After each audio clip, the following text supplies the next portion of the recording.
live. All right, well, you got episode 2 here talking about the difference between public and private.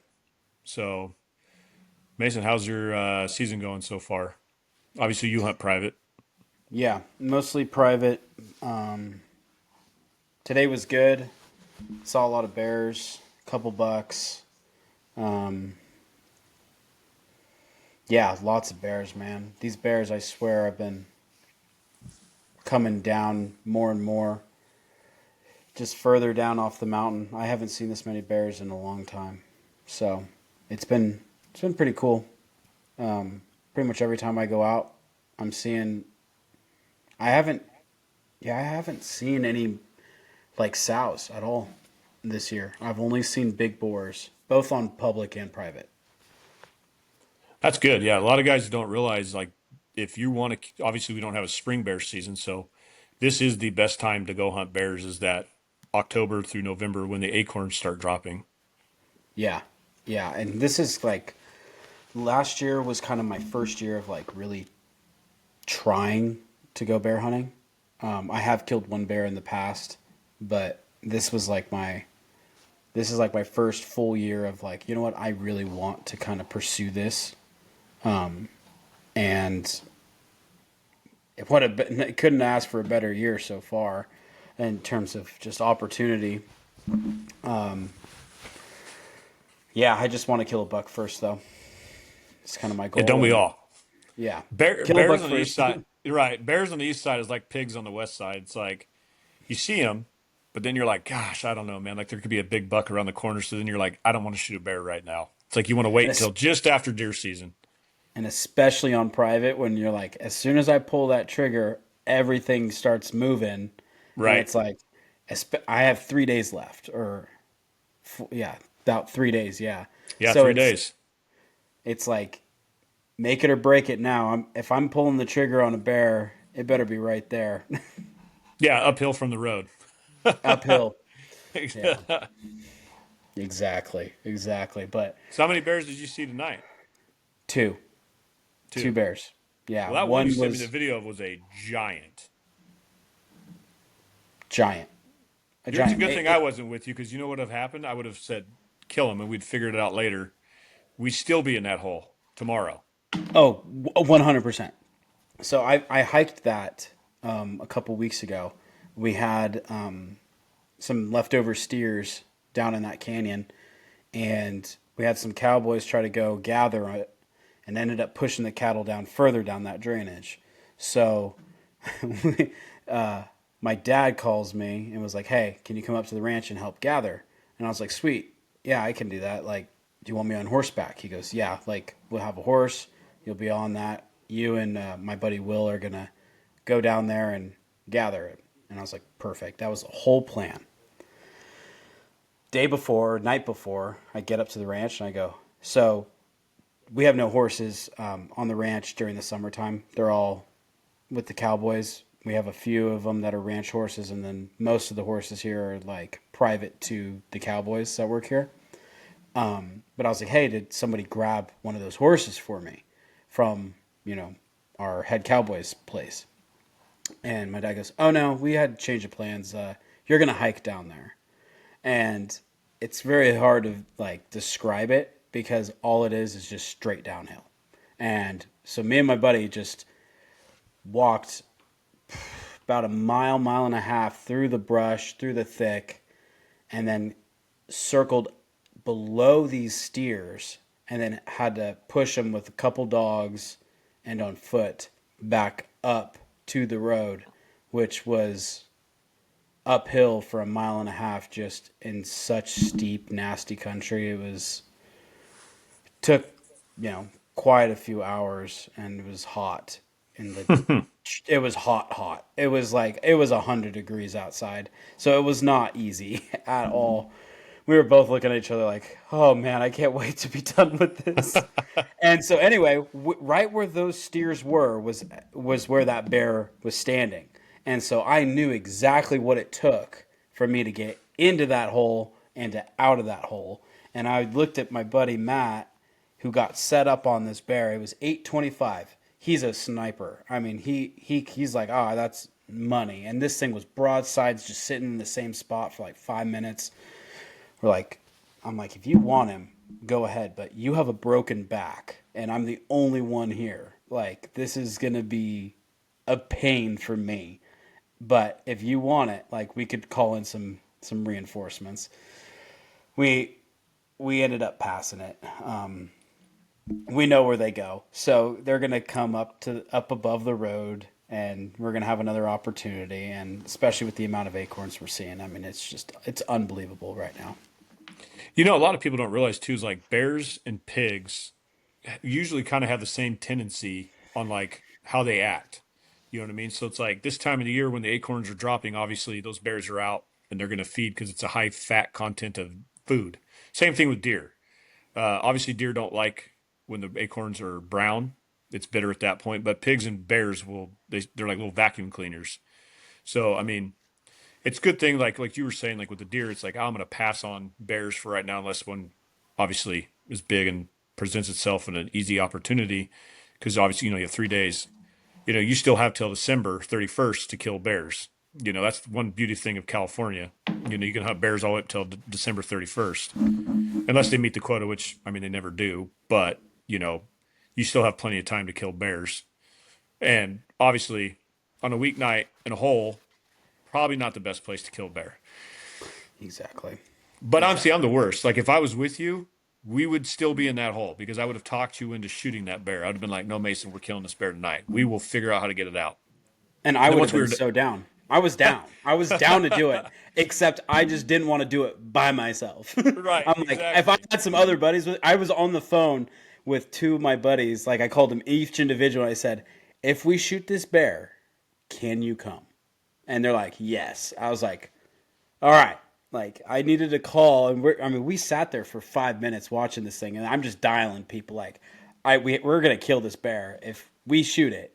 Can you help get it out? Because it would probably take four of us 2 trips each, because it's that steep. It is gross steep.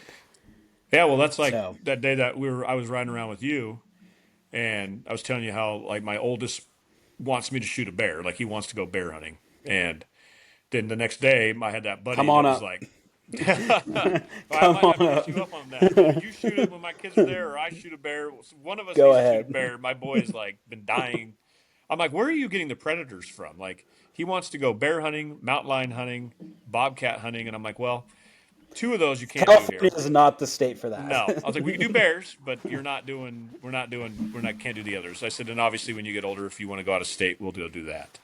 But like, and then the next day I go out to public and with a buddy, and we went to go look for bucks, and then I glassed that bear up, and that was brutal. That sucked. We did 2,480 vertical feet. We did 8.6 miles in 7 hours, and descended 2,470 feet down when we packed that bear out. And by the time we got to him, so that kid shot him at 751 yards and hit him right in the pocket. I mean, like perfect. But it's like I was telling you, like when he did, I was like, okay, he's 751. He dials, he gets in the gun, and I'm like, all right, well, he knows what he's doing. And I would be lying to you if there wasn't a small part of me that was like, it's okay if he misses.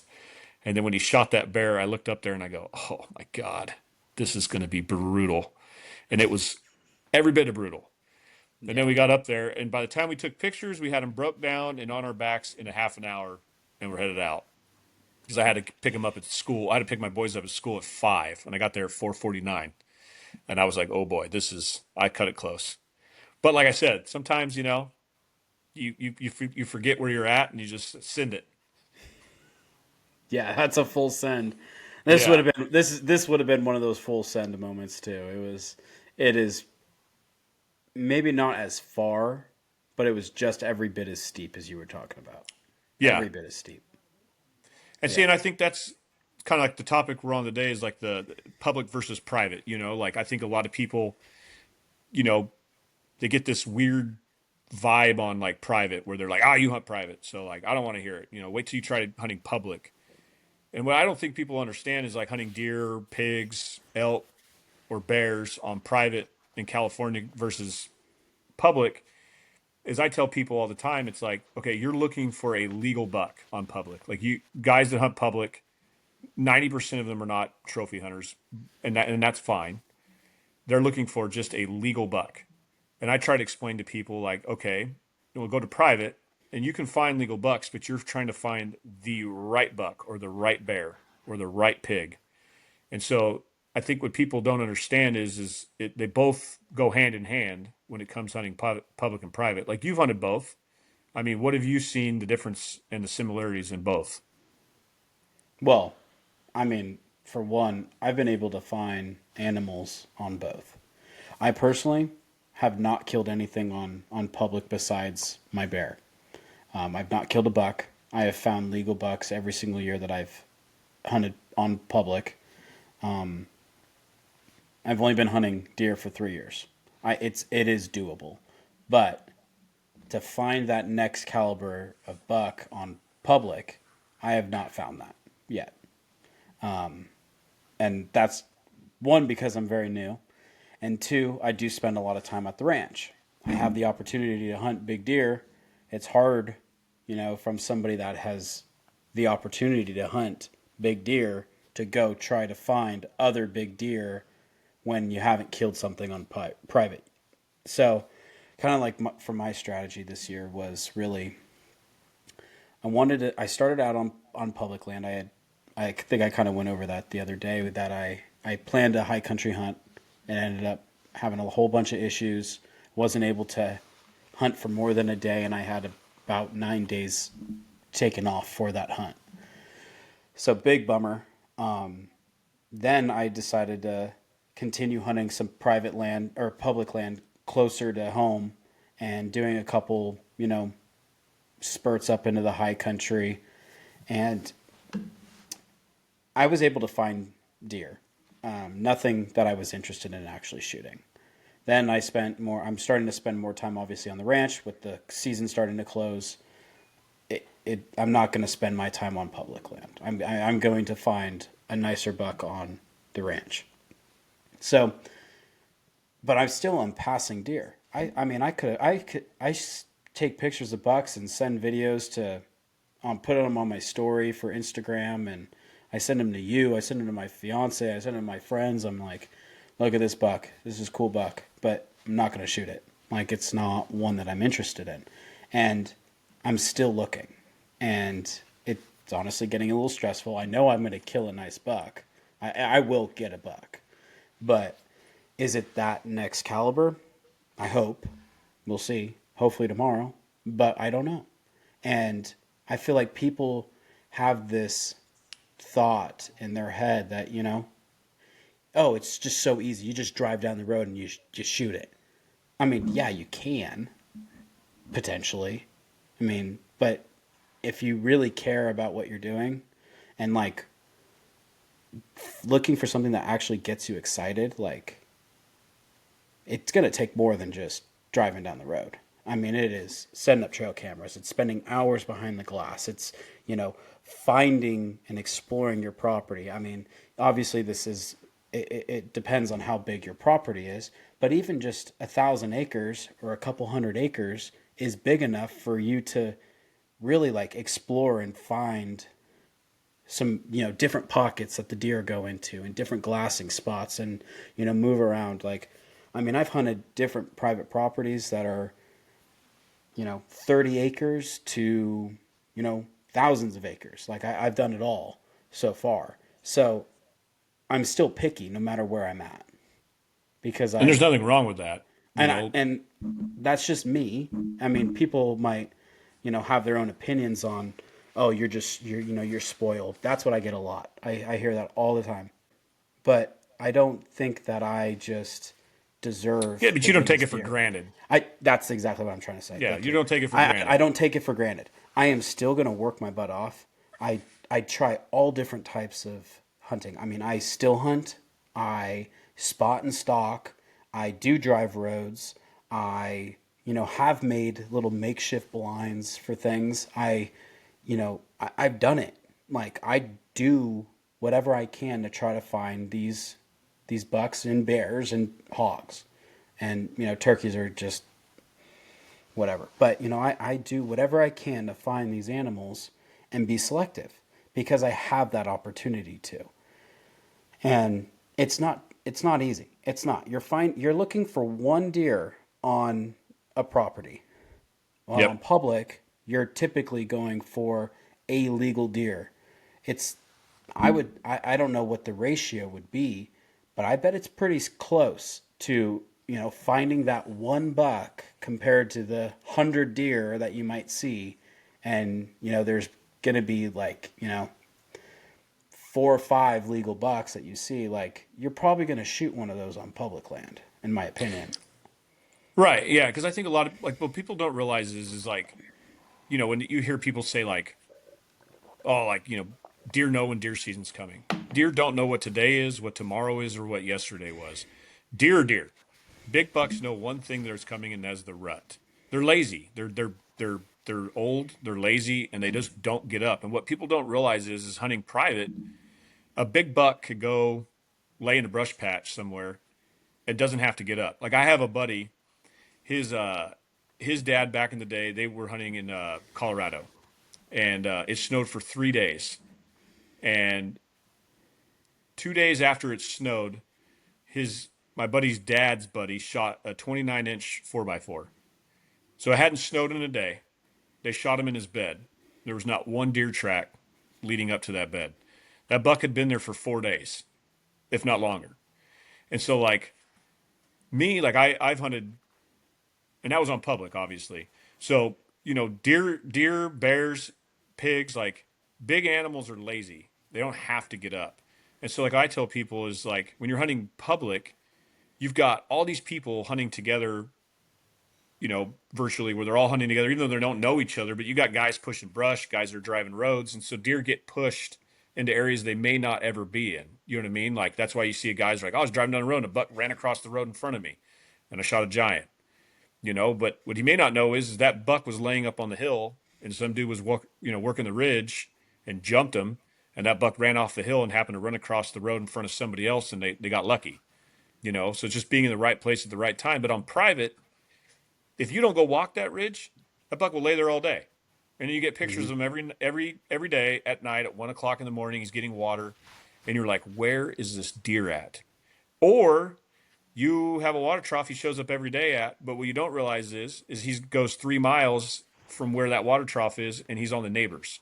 So it's a deer that virtually never exists because obviously you can't hunt him. You don't have permission to hunt your Yeah, neighbors. you are limited. And You're that's the limited thing. with confined in the three-strand barbed wire fence that surrounds your property, whether that's 1,000 acres or 200,000 acres.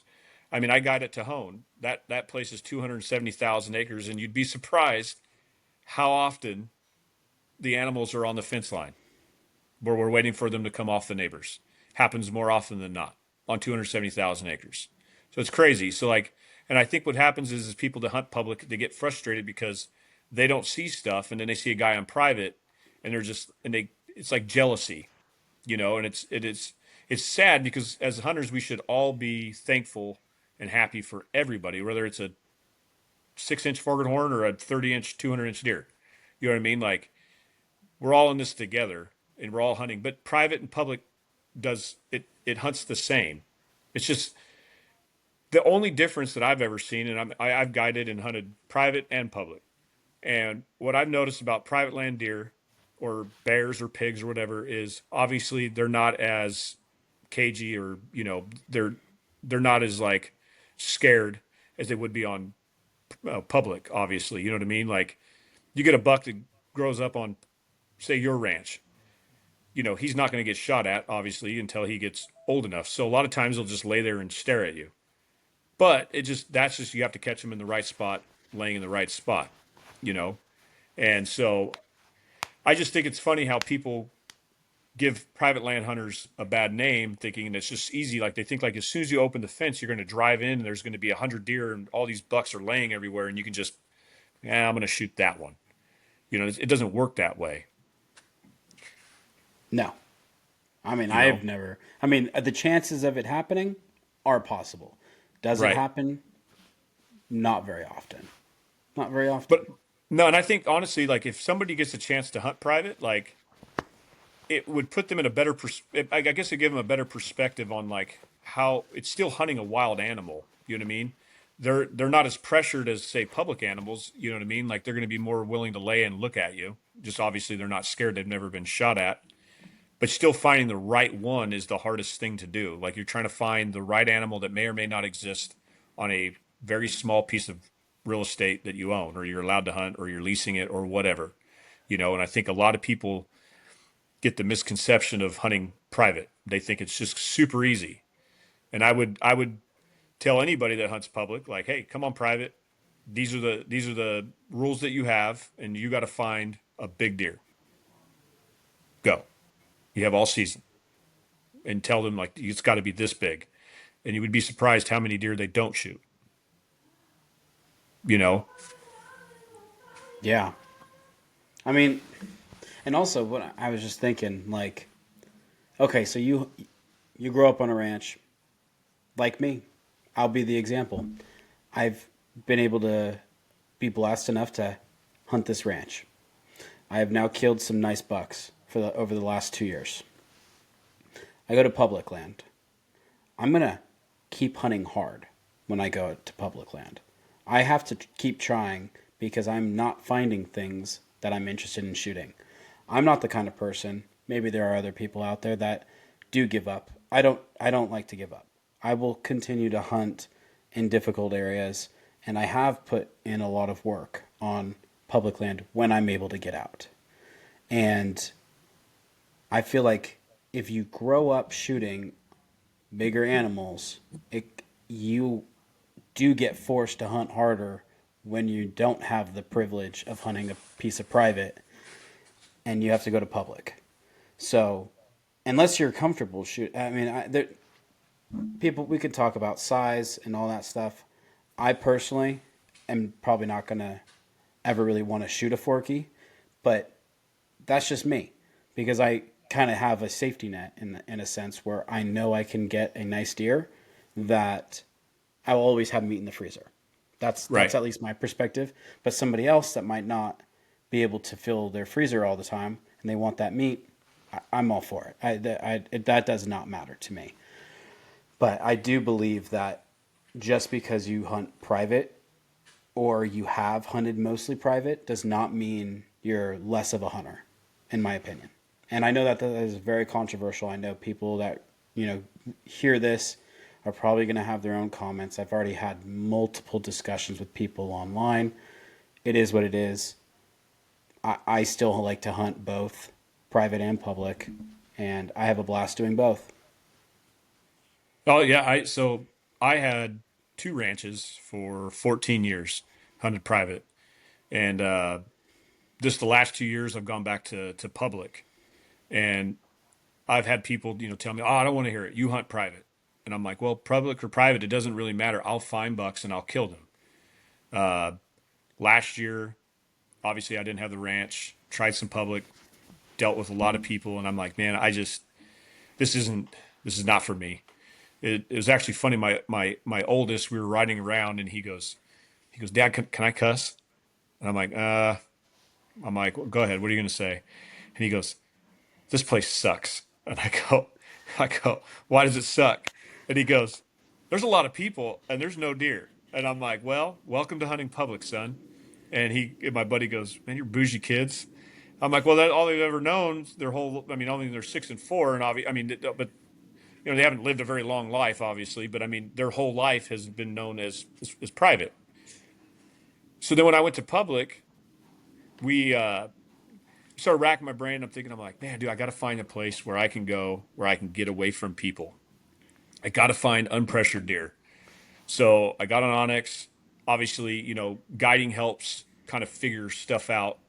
And I can always say, like, even if you hunt private, like, you got to find you got to be able to find what you're looking for. I mean, you can hunt the best ranch in the world, and if you just don't know what you're looking for, you're still going to have a hard time finding what you're looking like, the animal that you're looking for. And so I just did a lot of scouting and using Onyx and using Google Earth, and I started doing some research. And so last year I was going to go try this spot, and I had a buddy that called me, and he's like, "What are you doing this weekend?" I said, I'm going to go hunt this piece of public that I found. And he's like, well, can I go with you? And I'm like, sure. He's like, can I bring my son? I'm like, yeah, absolutely. And I had another buddy call me and he said, hey, what are you doing? I said, I'm going to go hunt some public. So the four of us went over there, not having any expectations other than we were just going to go look at the mountains, go take a drive. And long story short, we ended up killing 3 bucks that weekend. Should have killed 4. And so then I called some other buddies and I said, hey, dude, like I found this pocket of bucks. Like there's bucks in there rutting. Like we might as well go and kill deer while we're in there. And so long story short, we ended up killing 9 bucks in 7 days on public. And then went back to that same spot this year. And I think I passed on 10 bucks, 10 or 12 bucks. I mean, smaller bucks. But I wasn't dealing with anybody. And it was crazy. But the country that I was hunting is very steep, walls of brush. It's frustrating hunting. You will get poison oak on places you do not want to get it. Every time I've gone in there, I'm just like, well, I'm going to get it. So it is what it is. But this year we ended up killing 1, 2, 3, 4. We killed 4 bucks out of there. And then I had other buddies obviously could have killed bucks. We could have all tagged out, but we passed on them and knowing that they should be in there the next year. But but I feel like because I hunted private for all those years, it got me to be able to know what to look for. And I think a lot of guys that get mad at private guys is because they just may not know exactly what they're looking for on public. You know what I mean? Like you have to scout, whether you use Onyx, Google Earth, you know what I mean, or trial by error. You know, and that's what I love about California is like it's just, each zone that we have is completely different. Whether you hunt the desert or you hunt the Sierra Nevadas or you hunt the coastal range. You know what I mean? All the deer habits are different, and that's what I love about California and private versus public. But it was funny, like some of the buddies that would tell me like, oh, well, you hunt private. Well, then I called them last year and I'm like, well, we killed 9 bucks on public, and they're just like, what the heck? I'm like, you got it, you got to know what you're looking for. You know what I mean? And sometimes if you're going to hunt public, that means you got to push deeper, and into places that you may not want to go. But that's where the deer are going to be. Obviously, they're pressured. So the low hanging fruit of hunting the roads, you may not shoot one, and you have to be fine with that. And you have to understand that you're going to go drive around and go camping and may or may not shoot one. So I feel like guys that hunt public need to understand that,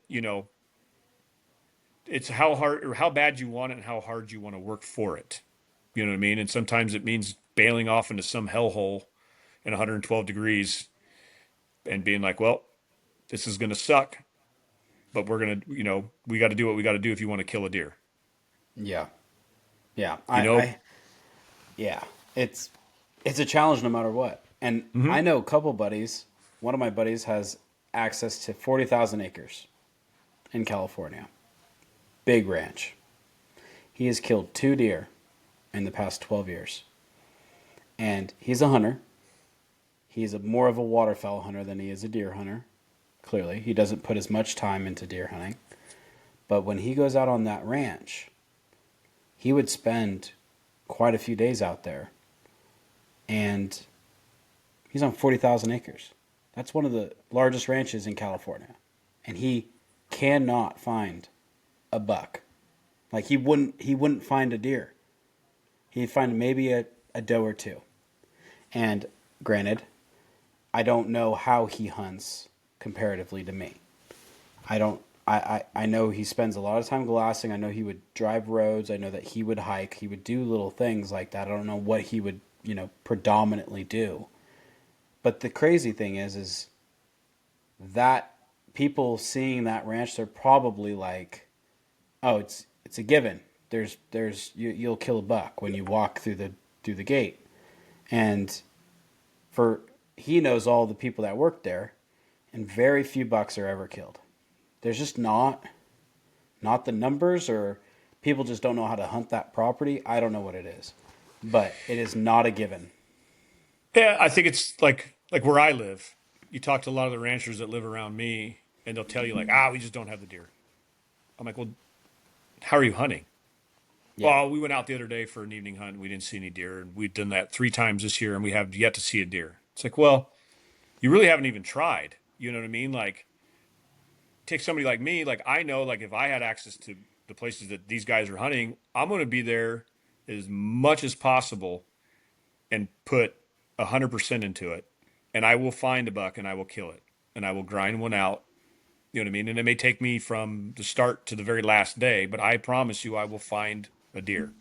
So even guys that hunt private, you know, I mean, like some guys just don't put the effort in, or, you know, like maybe he doesn't know what he's looking for. You know, he drives around and, Yeah. you know, I've had buddies that are like, I just can't find a deer. I'm like, well, I've hunted with you and you can't see. You know what I mean? Like, and not to put them down, but like they don't have the greatest eyesight. Like 99% of the deer we see, I will spot them. And I'm like, are you even looking? And they're like, oh, I don't know how are you spotting these deer? I'm like, well, dude, you got to look, you know, like, well, I'm driving. I said, well, then switch and I'll, So what are you looking for? Like for a new hunter coming out there, what's the what do you look for when you're looking for deer? I look for shapes. So I don't ever look. I mean, obviously, I'm looking for a deer, but I look, especially if you're hunting like brushy country, like I look for something that does not belong there, like a horizontal line. Ears is a big giveaway. I don't know if you ever noticed, like a lot of the times you'll spot a deer's face and his ears first. Um, Obviously, I look for white, like their butts. Um, like an older buck, you know, a lot of times that big white gray face will give them away. I mean, it's like a glowing dot on the side of the hill. Um, you know, and then obviously, you know, if I'm not finding deer, like I start looking at times during the day. So, like where I hunt, there's a 10 to 2 is like very key when it comes to hunting where I hunt. It's 110 degrees outside. It's super super hot. Uh, you know, it's like desert country, and those deer have to come out of the brush, and they got to go to water. So a lot of guys will go back in and call it a day, and then I'm staying out till 10 to 2, and it's miserably hot. But a lot of times you'll find deer bedded in places that you don't normally would find them because they have to come out of the brush. They got to get water, and you're going to catch them. A lot of those bucks will be lazy. They'll bed and they'll get up. They'll kind of feed and work their way to water, and then they'll kind of feed their way back and bed. And then usually that'd be their last bed until the evening time when they get up to go, you know, obviously feed for the evening and then into the dark. So when I'm driving around, what I look for is shapes, obviously deer, movement, and then as I'm driving, I'm also looking for signs. You know what I mean? And so I'm looking for feed, water, bedding areas, stuff like that that looks like it should hold deer. Now, obviously, even though you think it looks like it should hold deer, if you're not seeing deer, then you need to move because obviously they're not there. It's the same thing with public and private. If you're hunting public and you're not seeing deer, move. You got to move. You cannot, don't stay there. I mean, yeah, you might see one, but if you're not seeing a high concentration of deer, you got to move. You So cannot how keep hunting there. long? So like, you're hunting a new area. You go out of state or not out of state. Let's say you go to a new zone, Okay. like, and you have 7 days, like a normal guy that's taken a week off to go hunting.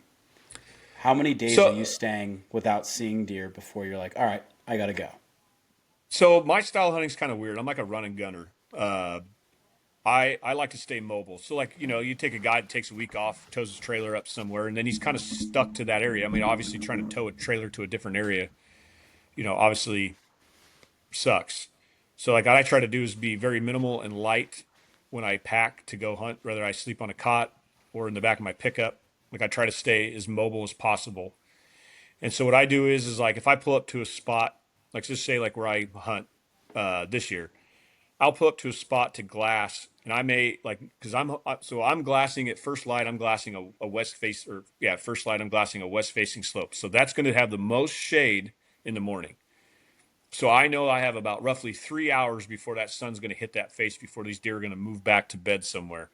So I won't spend more than about 30 minutes in a spot, and I'll stay mobile in my truck at first, where I can see far distances, even if it's super brushy.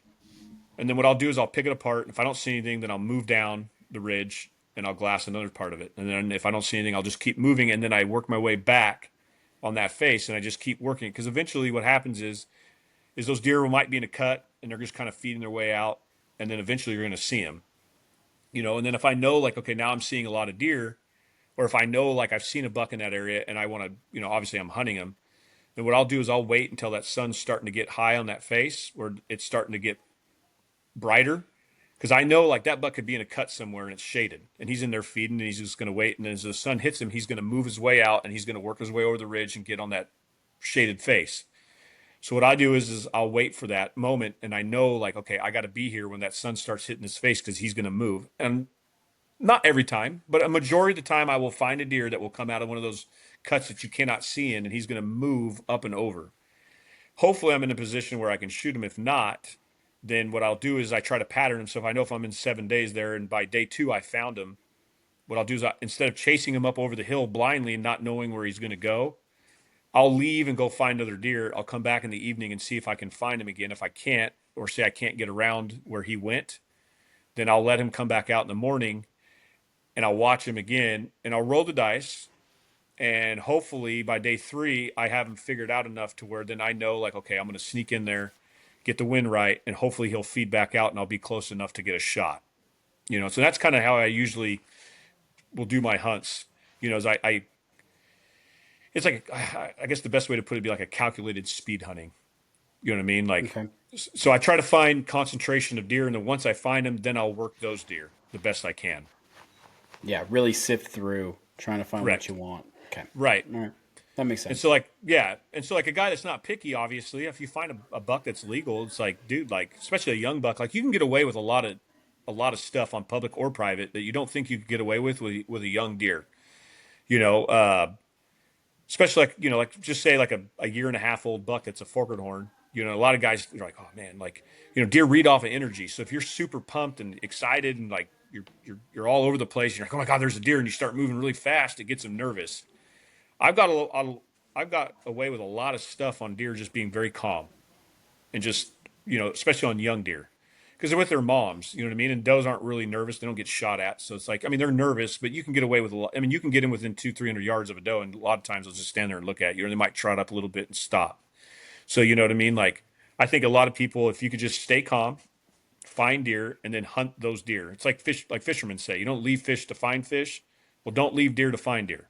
So if you find bucks, even they're big or small, like stay on those deer and you'll eventually catch them slipping, but you just have to be patient, and obviously public's a little different because, you have other hunters in there. So you got to be a little more, you got to be a little quicker on the trigger and be a little more calculated to be able to get in there and get them killed. Because if not, some other guy could walk through there and jump them and shoot them. And then you're like, well, now I'm back to square one again. Yeah. You know, Yeah.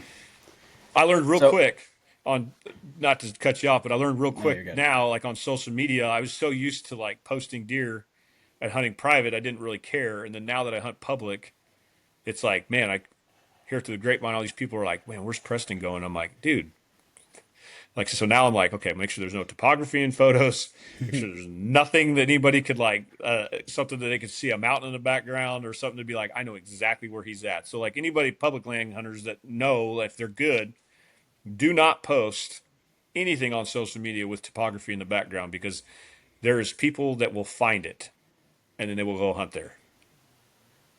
Yeah. Yeah. They will. I mean, I've seen it happen to a couple buddies. Or the other thing is you kill something big, and like my buddy, he killed a giant buck, 180, giant, Oof. giant wide, 29 and a half inch wide buck, stud, stud. He sent it around, sent the picture, and it was geotagged. Well, he went back into his spot the next year. There was about 30 to 40 people parked all the way down the turn to get to his spot. And Oh, the it iPhones will was, get you. oh boy, it would. And, he did it to himself on accident. It was total accident. He was like, he didn't even know it was geotagged on his phone. And, for those that don't know, if you don't turn off that setting, your photos, even if you send it to a buddy, they will know exactly where you took that photo. And I've had friends send me photos, which is even funnier, and tell me that they were hunting somewhere else. But on the photo that they sent me, I see that they took a photo in this location. And I'm like, you're trying to deceive me, and I know it, and that's funny. So Yep. it's just kind of funny. It can screw you if you're, but that's where, private land, you don't need to necessarily be as worried, but there are bad people out there that are going to trespass, but I think they're bad people no matter what. But I think you have to be pretty stupid right in today's world. I mean, there's so many cameras. Like we have Yeah. cameras all over our place, and I'm sure that most of these places also have cameras. And not only that, but there are people that work on these ranches. So you have so many more eyes, cameras, modern technology. It's like don't don't get caught. That's No. don't do it. You're gonna get Yeah. caught. And for you guys out there that don't know how to turn that tracker off, the other way you can get around that is don't send it out until you get home. And then what you do is you screenshot the photo of your deer at your house, and then you send that photo, and then it shows nothing of where you were at. It just shows you at your house. So for the guy, like the old guys out there that are like, I don't even know how to work the damn thing, let alone turn off my tracker, just screenshot it. That works out great. I have a buddy that does that every time. He sends you a photo and it's just a screenshot. And I'm like, do you screenshot? He's like, yeah, I don't want anybody to know where I'm at. I'm like, ugh. But he's only hunted or public his entire life, you know? So like a hunter that I guide with at Oakstone, I used to tell him all the time, I'm like, dude, you can hunt like the properties that we guide on. You know what I mean? Like why waste your time on public? You know, this is back when I hunted private. And he told me, he goes, you know, Preston, I could, but something about hunting public deer and like grinding one out is pretty awesome. And I told him, I'm like, no, no, no. I was like, no, nah, no. I like driving around in my Jeep, not dealing with people, killing bucks. And then I went to public and I came to him and I said, you know what, Hunter? I was like, you're right. It was pretty cool to go find bucks on public and kind of go back to your roots of like not so worried about like size or like killing like the biggest buck. It's just going out buck hunting and having fun with your buddies and like not having like rules or like worried about like I don't want to like shoot this buck. He's got great potential. It's just like no, I want to shoot a buck, so I'm going to shoot a buck. You know, and that is one cool thing about public that I do have to agree with Hunter on was is that it's pretty awesome to like go back to the roots of like where I started on public hunting. You know, on both sides of the mountain range as a kid. You know, growing up hunting a zone that you know had a 3% success rate. You know what I mean, and like just hunting the great white buffalo is what we'd call it because obviously you know it's like you know you never see legal bucks you know and so I tell people that hunt public like if you're hunting an area like say you're from LA and you're hunting an area down by you that's public and you're just not seeing deer then you have to make that choice of going okay I don't see deer down here I'm wasting a lot of time and money every week and going out there's just tons of people and not enough deer well then that's where you need to do the research to figure out okay well do I waste every weekend for a month and not see anything, or do I take 7 days off, pick a different unit, and then drive 4 hours, 8 hours, 10 hours, and just make that a trip? 7 days. I'm going to give myself 7 full days and pick a different unit and go. And I think that's where people see guys that hunt private and then they get angry and they're like, oh, well, you private land hunters. And it's like, well, nah, dude, like, you know, yeah, blessed to get to hunt private, but you're also not trying hard enough to leave where you're at because either just not knowing or lazy or just stubborn. You know what I mean? And not I putting have a those people down by any means. yeah. I have a question for you. Yeah. So let's say those guys are, you know, struggling to kill a buck, and they're hunting public land. Do you think with your experience with hunting and guiding, is it worth it for a new hunter to hire an outfitter and go with a guide to actually learn how to hunt? Like, is it as valuable and does it translate to public land? Or do you think that outfitters they hunt totally differently than what you would on public and therefore it might not be worth it if you're actually trying to learn. If you're wanting to just harvest a deer, obviously hiring an outfitter and a guide is the way to go. But to learn, 100% would, yes. If you don't know what you're doing or you're hunting and you're beating your head against the wall and not being biased, obviously being a guide, no, yes. I think you'll be money ahead paying for an outfitter, going guided on private. I tell all my customers when I have clients with me and they're riding around and we're hunting whatever, I tell everybody the same thing. And any of my hunters that have hunted with me will agree with this. I tell everybody the same thing. I want you to leave here more knowledgeable than when you got here. I always tell them there's never a stupid question. Ask me a million of them, and I will answer all of them to the best of my knowledge that I can help you with. You know what I mean?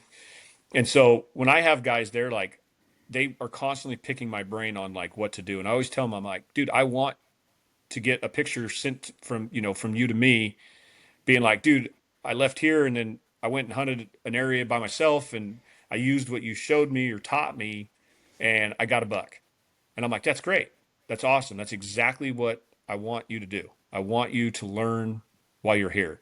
And so, like I tell clients all the time, it's like if I had to say I've had deer hunters and they're like, oh, I want to go elk hunting. I don't know where to go and I don't know what I'm doing. Hire an outfitter and go and learn from them because a lot of those guys are hunting. Obviously most of the outfitters out of state are going to hunt public anyways. You know what I mean? So you can learn a lot from them. You know what I mean? They're hunting, and even on private, like we're hunting just like pigs, for example.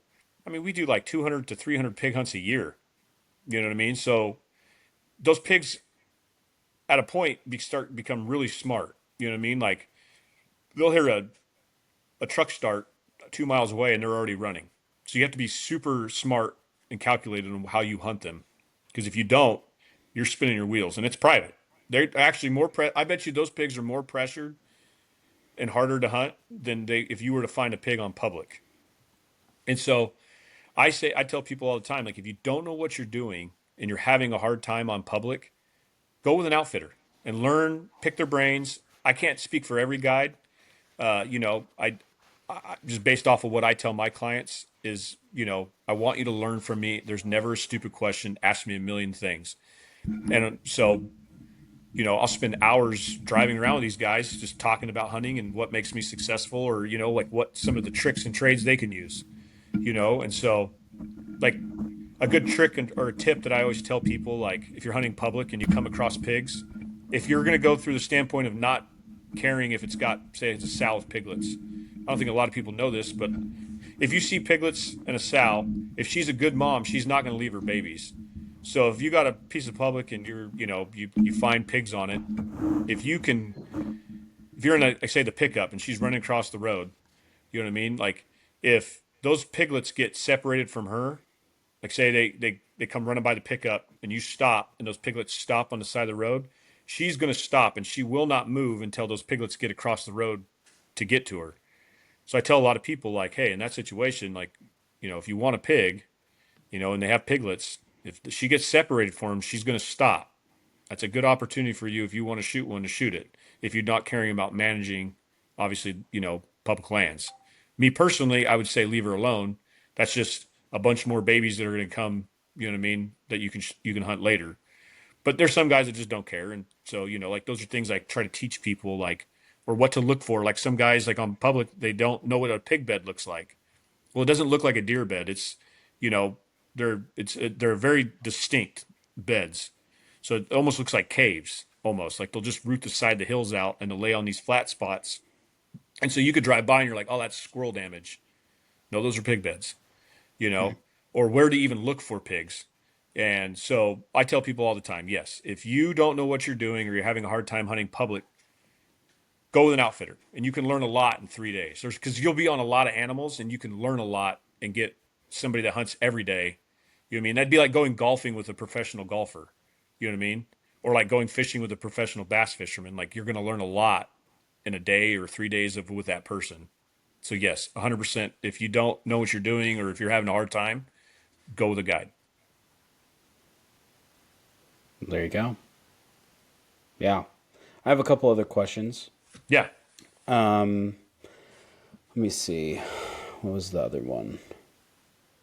Oh, talking about money and maybe door knocking.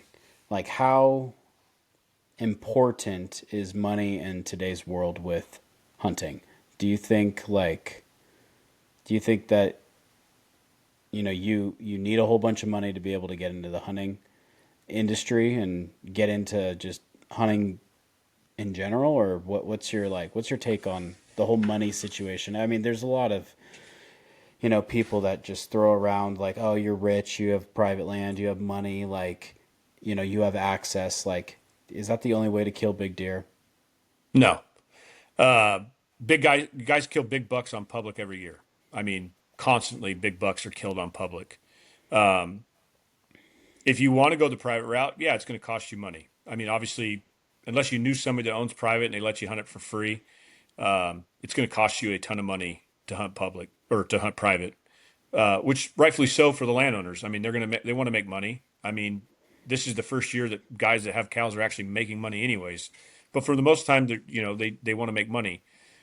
But what other people don't understand too is like, there's a liability of having people on their property that, most landowners do not want anybody on there, and you can offer them a ton of money. It's just not worth it to them because, if you were to get hurt, they don't want to be sued. But if you're getting into hunting and obviously say private's out of it, there's three things I tell everybody that do not skimp on, and that is boots, clothes, and optics.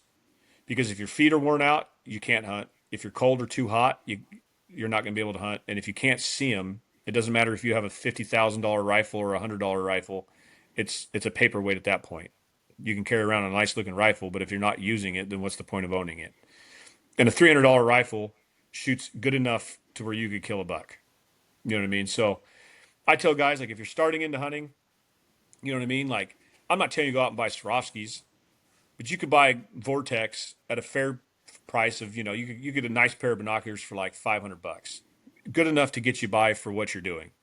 You know what I mean? And then you could be into a rifle for, $800. That's with a decent scope and a okay rifle. You know what I mean? It's not going to be the best, but it's going to shoot good enough to where you could shoot out to 300 yards and kill an animal.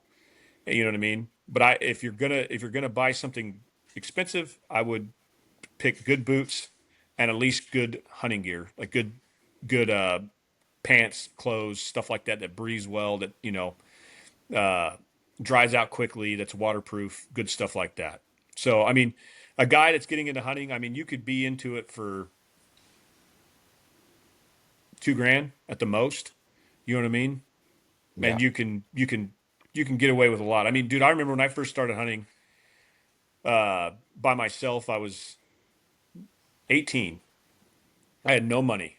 My buddies and I would go deer hunting. I slept in the dirt in a sleeping bag. We had no lanterns. We had one little barbecue that we bought at Kmart for $5. My buddy had shot a buck in Colorado the year before, so we lived on one can of ranch style beans and a package of deer meat. And we'd go to the dollar store and we'd buy Shasta Cola, which would be $5 for a 12 pack. Uh, was it Wonder Bread, a jar of peanut butter, and one bag of chips. And that's what we went deer hunting with.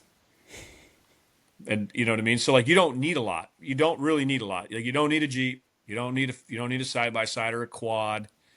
You know what I mean? You don't even need a truck, to be honest with you. I mean, you really don't. I mean, if you've got a Yeah. car and that's all you got, then take it and go Yeah. hunting with it. You're just going to have to Chevrolet it everywhere. I mean, you're going to get out and hike. You know what I mean? But if you whatever you have, it's fine. Like, just use that. You know what I mean? Like, you can get into hunting for Yeah. fairly cheap. Yeah. So here's another thought. So, you're a guy that hunts public land. You are wanting to hunt private, but you don't have the money for it. How successful, or do you have any experience with door knocking? Do you think that is a successful tactic here in California? Yeah. That's not what you know. It's who you know. And when it comes to private, knocking on the doors, you are going to 99.9% of the time you're going to get a no. And before you could even throw out a number of money, it's going to be a no. And that's just because of the fact that most, and I have to be careful how I word this. Well, the older generation of people have kind of ruined that. You know, back in the days, like, you'd listen to old timers and they're like, oh yeah, like I had some guys knocking on the door. I said, yeah, that's fine. Like, you can go hunt. And then they would start hunting it. And next thing you know, they would start bringing friends, and then they would party hunt. And then, bucks were getting shot. And then people were like, well, I thought you already, why is he shooting a buck? Well, he shot my deer. So but I'm not going to hunt anymore. Then he's there the next weekend, and they're like, well, why do you have a rifle? And it's like, well, I'm going to use my buddy's tag. And then they're like, nah, we're done. Like, we're not doing this. Or somebody got hurt. You know what I mean? Like, they got drunk and rolled a vehicle, and so they're just like, nope. And nowadays, people just, it's a headache. Like, most landowners do not want you on there because of the liability of just being sued. And I mean, in California, it's hard enough to get real estate. You know what I mean? You know, like for you, you have private. If somebody knocked on your door, what would you tell them? No. No. And mostly Right. not mostly it's because I'm hunting and Right. it's more of like me hunting, my friends hunting, my brother hunting, my dad hunting. Right. It's like we already have too many people. We don't need Yeah. more people. And But two, you know like, what? oh, go ahead. No, I just was thinking it's like it's interesting, at least from my perspective, when I've asked a couple times on people's ranches to go hunting, and I've actually had a lot of success with it. And that's what is kind of confusing to me because they know I they know I have a ranch. They know I have private property to hunt. So it's interesting that somebody would be more okay with me hunting than somebody else. And I don't Because know you're why sitting that at the same is. table. You have a seat at the table. So they know that you have a ranch. They know that you have ranch etiquette. You understand about closing gates. You understand about livestock. You know what I mean? So for them, it's a little more easier for them to allow you to have access. Like if you go to a neighbor, they know you. You know what I mean? So it's like who you know, not what you know. And Yeah, that's so, true. that makes it a little easier. You know what I mean? Like when I had private, you realize real quickly you can have a lot of friends when you have private, ranches. Everybody wants to be your friend. You know what I mean? And but then, obviously, when you have ranches, like especially like in my situation, I was leasing them. And I just happened to fall into the right spot at the right time with a friend that knew somebody that had a ranch and they had a hunting club on it. And then there was some people that quit the ranch, and so they had openings. And so I bought on sight unseen and was just like, I'm done with public. I want to hunt private. And then hunted it for 2 years, and then everybody quit. And then I called the landowner and I'm like, well, I don't want to quit. Can I still lease it? And he's like, sure. And I remember at the time, dude, like I had no money, like nothing. And I'm not gonna say what I paid for it, but at the time, what I was paying for it at that time was a lot of money. And I'm like, man, dude, like I have no clue how I'm gonna pay for this. Like I signed, just wrote a check with my mouth that I can't cash. So I ended up just like calling as many people as I knew, and I was like, I got this ranch. It's going to cost X amount of money. Do you want on? No. Okay, go down to the next list. So I was able to like get this like hodgepodge group of guys, which actually kind of worked out great because none of them ever hunted. So I had the whole place to myself. It was kind of nice. And then obviously those guys kind of quit. Some people left, and then I ended up getting like a good group of guys, and we had it for years. There were 6 of us, and it was awesome. It was like just our buddies and everything. We hunted it, but then it opened up avenues of getting other ranches because then obviously I knew more people. I had a ranch, you know what I mean? So they knew like, okay, well, this guy still has a ranch. He hasn't lost it. So that means he's trustworthy. So it's just knocking on doors. I mean, I guess if you're persistent enough, I guess you could probably find one. You know what I mean? Yeah. It's just, it's going to take a long time. And I Yeah. just don't think, I honestly think you're going to waste your time and irritate ranchers by knocking on the door. You know what I mean? And most people that live in the hills and on ranches do not want you driving down their driveway to their road or to their And house. most of them with the size of the property that you'd be interested in hunting, their houses aren't even accessible anyway. Correct. And most of Yeah. them have dogs that will bite you. True. Yeah. True. Just remember that. Like most of them have dogs that just hang out by the house. And when you get out of that pickup, you better be prepared because you more than likely will get bit or get confronted with a gun. Because most of the times they don't know you. They're like wanting to know why you're there. So it's like a door to door salesman. When you show up, they're already pissed off. They're already irritated that you are at their door. Yeah. You know. Now I think like if it just kind of organically happened where you're at like say a rodeo or something, you're talking to a guy and he has a ranch, and then you guys are talking, and then hunting gets brought up, and then it kind of organically falls into that. You have a better chance of doing that than just you know knocking on somebody's door and being like, "Hey, I want to hunt your Hey. place." Yeah. Yeah. Yeah, Okay, here's the last topic that I kind of been thinking about. So, which plays a bigger role in wildlife conservation? Public land or private land hunters or landowners? Whatever you want to say. Like people that what is the who plays the biggest role? Is there a bigger role? Which is more important, you know? I think they both have a spot, you know what I mean, equally. Um, I think private land guys are more into growing big bucks, you know what I mean? Not shooting a lot of deer off of it, you know what I mean? Like really trying to manage because that's the only place they have to hunt, right? So if you shot everything off your ranch or you just didn't care, and some guys do, some private land guys, they do not care about growing big bucks or any of that stuff, and rightfully so. And they only let their family hunt. And it is what it is. And if they kill $3 off of a year, they're happy with it, or $20. I honestly think it just goes with the person. To be completely honest with you, you're going to get public land guys that do not want to shoot little deer and will only shoot big bucks and want little bucks to grow. I'm one of them. I just had this conversation with a buddy the other day, and it's for me. If I shot a 12-inch foregrate, it does nothing for me at all. Like I will not be excited. I shot it just to shoot it. I'm not hungry. I'm not starving. I don't need the meat. But I look at it like this: if I shot that deer just for numbers, you know what I mean? Like that deer no longer exists and it's gone. So I look at it like this, and you get the guys. Well, if you don't shoot it, somebody else is going to come in the corner and shoot it. You're right. Somebody will. But I look at it like this: maybe a 12-year-old kid comes around the corner and it's his first buck, and he's going to be way more excited. Or the guy that's hunted 20 years and has never killed a buck, that would be super pumped with that deer. And if I shot it, it would just be like, oh, whatever. I shot a deer, and I wouldn't even. I just put a tag on it, cut it up, and it would just be in my freezer, and I eat it. You know.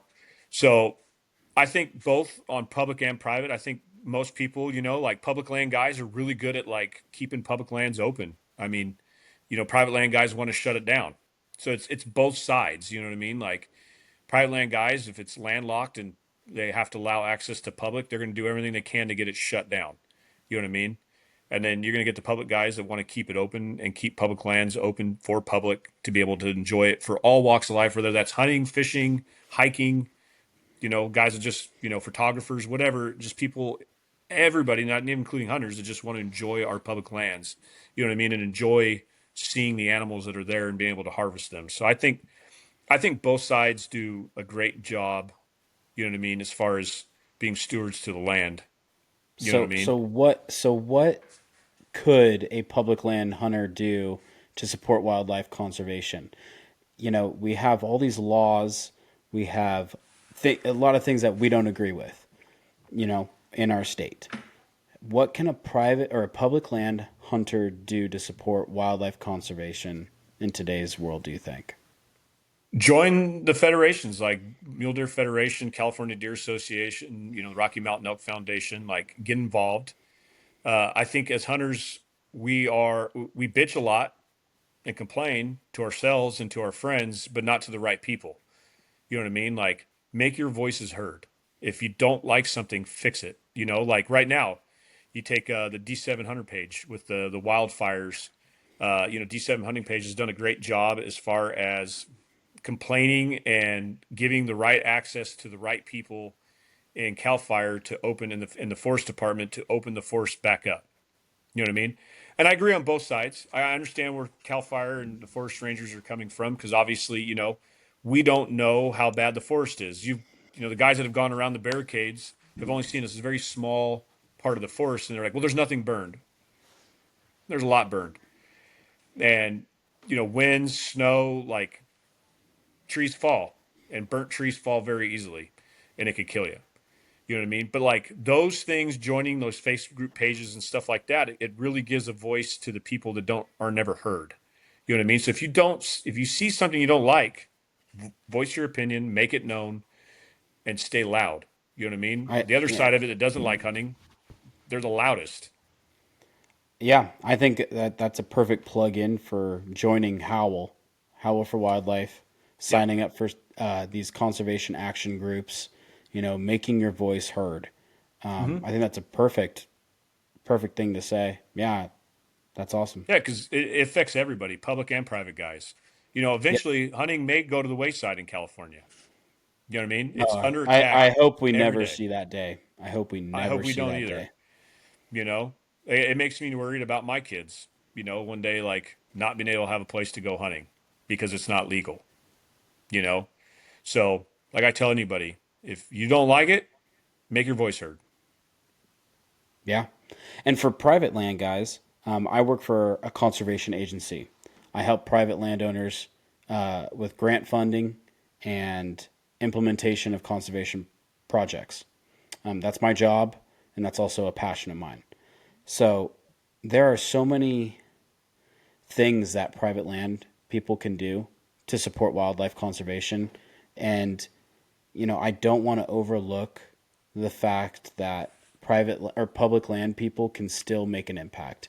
You know, support Howl, support making your voice heard and working, trying to, speak up with representatives and stuff. Doing what you can, whether that's, harvesting bears and predators in during season and stuff like that, and just staying on top of different programs, maybe volunteer days out in the forest, keeping it clean, you know, doing those types of things. Private land, there's a lot of programs. I encourage, if you own a property, whether that's 1 acre, 10 acres, 100 acres, 1,000, 10,000, 100,000 acres, it doesn't matter. Your property can still make an impact. And I work with Mm-hmm. a lot of small landowners and a lot of very large landowners. I mean, ranches all the way up to 50,000 acres, I've done implementation projects with. And I've also done half acre projects. It doesn't matter.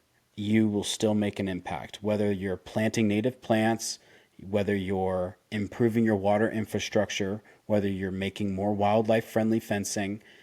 I mean, there is 800 million different things, and I encourage you, if you're a landowner out there that is interested in improving, send me a message. I'm happy to talk a little bit more personally. I don't want to necessarily blow up all of these programs on a podcast, but there's a lot of different avenues to go if you own a piece of property, and I'd love to help direct you into some different avenues. I think both sides of the spectrum can be very influential in wildlife conservation, and it's just caring. It starts with caring and making your voice heard and acting on what you believe and what us as a community believe. We all have the same end goal. We love Yep. to hunt. We love to hunt. We should not be hating each other and being jealous of one another. And, it's funny, like being jealous of one another. I am looking at all these guys hunting in the Sierra, knocking down giant deer. I'm having a hard time finding a buck that I want off the ranch. And I'm sitting there going, man, I'm jealous of these guys. Like, I should just go up to the mountains. And it's like, I can, but I also, for more of like legacy state sake, I'd like to get something here. But it's just, it's funny. Jealousy can work both ways, and it's not pretty on anybody. No, and that's a big thing in the hunting community. Is it's jealousy is a big thing, and you know we're all guilty of it, and in different levels. You know what I mean? Uh, I'm guilty of it. I mean, when I was younger, I'd see guys killing big bucks, and I'd just be like, oh, like I hate that guy. It's like I hope he stubs his toe, and it's just like. And then as I got older, I started realizing I'm like, why do I hate this? Like, why am I mad at this guy? This guy's out He's grinding done. me, He's dude. done Like he's just nothing. hunting better Yeah. than me. Yeah, he's done nothing to me other than hunt better, or this guy got lucky enough to shoot one big buck in his entire life, and I'm hating on the guy because he happened to be in the right spot at the right time. You know what I mean? Like, Yep. hunting is. I tell people, hunting is 90% luck and 10% skill. You know what I mean? So, you got to be in the right spot at the right time. You know what I mean? And then that 10% kicks in. And if you're not very good at that 10%, then obviously then it makes it a little harder. But I Yep. think I think where we need to be at as a hunting community is to be strong because the other side is way stronger than we are. They all have the same goal to shut us down. That's exactly Yep. what it's for. There's no other there's no jealousy in that group. There's nothing. They all want the same goal to get it stopped. And so like, and we're in here bickering with each other over, well, this guy hunts private, so I don't want to talk to him. Or, aha, you hunt public, and it must suck to be you. Where we should all be together, being like, no, no, we're gonna hunt whether you like it or not. I do not care. There's nothing you're gonna do that's gonna stop us. And if you're gonna be loud, we're gonna be louder than you are. And Yep. we're never gonna stop fighting. I mean, that is one good thing about the hunting community is when we do get pushed too far, then we fight. But I think we need to stop getting pushed to that point. I think we just need to say no. This is a draw. We draw the line in the sand, and this is where we're stopping. Well, the hunting community needs to be supporting the hunting community. And what I mean by that is there's a lot of organizations out there. I had a conversation with Charles Whitwam, founder of Howl, the other day. We're working on a project together right now. But we were talking about how a lot of these organizations are in it for their own organizations. And what we really need to do as a hunting community is to band together on all these different issues. If you're a duck hunter and there's a deer bill or a, bear bill being passed, you should support the bill. It doesn't matter if it's not a species that you're interested in. If it is related to hunting or fishing of some sort and somebody is trying to take something away from us, we need to act together. We should Yep. not. We should not be. I'm not really interested in deer hunting, so I'm just, I'm not gonna vote for it. No, no. Right. If you're a hunter, you should vote for that cause, For whatever it everything. is, for everything. Yeah. You need to make your voice heard. And if you are not doing your due diligence as a citizen and as a member of the hunting community. And I feel very passionate about that. And so do I. And the sad part is us being from California, we are not well liked by most people out of state. A lot of people, you know, assume that we're from, either, you know, big cities, whether it be LA or the Bay Area or whatever. And so they're like, California, who cares? You know, who cares if they lose bear hunting? You know what I mean? Like, and so other out of staters don't chime in. But what they don't realize is like even out of staters need to help us because we're helping them as well. And if Exactly. you see something out of state, like if like Colorado was, trying to go after bears and they try to go after lions, you need to call because, dude, eventually when it's a snowball effect. It's just going to keep going down the states, and pretty soon we're not going to have anything to hunt anywhere because Yep. it's going to get stopped everywhere. And so like I tell everybody, if you've got a problem with it, say something because if not, you're just going to eventually everything's going to slowly be just taken away, like the lions, like bobcats, no dogs for bears. You know what I mean? And eventually that's just how they slowly just take little things at a time until it's gone. But I will say this. I mean, one thing that was cool about COVID, the only thing that was cool about it was guiding. I did notice a lot more people. We've had guys like we had a couple last year that showed up to go pig hunting and never hunted before. They watched a podcast on Steve Ranella from Meat Eater, and they were trying to find a way to like a gotcha moment to figure out how hunters are bad, and they were part of PETA, and they wanted to shut hunting down. And I remember when they got at Oakstone, I was kind of like, eh. I told Hunter, I was like, hey, just be mindful how you're guiding these guys because you never know, like they could be videotaping us or something and just trying to, you know, catch us on tape doing something stupid. Which I mean, we don't, but just to be careful. Well, this guy actually genuinely wanted to go hunting, and so like I put something in perspective for him that he actually like really liked. And I think trying to, and it kind of goes, this goes along the lines of like getting more people involved in the hunting community was when he walked up to him, his name was Gunther, and he shoots a pig with us and he's walking up and he's looking at it and he grabs it and he's looking at his pig. And I go, you know what's crazy, Gunther? And he goes, what? And I go, you're the first person to ever touch that animal. And he looks at me and he's like, well, I didn't think of it like that. And I said, you're right. And I said, when you learn how to cut up your own meat, you're the only person in this world that will ever touch your food. You harvested it and you cut it up and you ate it. You don't have to rely on anybody anymore. You don't have to rely on stores. You don't have to rely on a farmer or anybody. You want to get something to eat?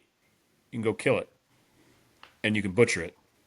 And so I think goes along the lines with us hunters is trying to get everybody. Obviously, we can't have everybody, but the more people we have in the hunting community, whether that's shooting squirrels all the way up to elk, I think having more people and more voicing helps all of our wildlife in California, whether that's on private or public. And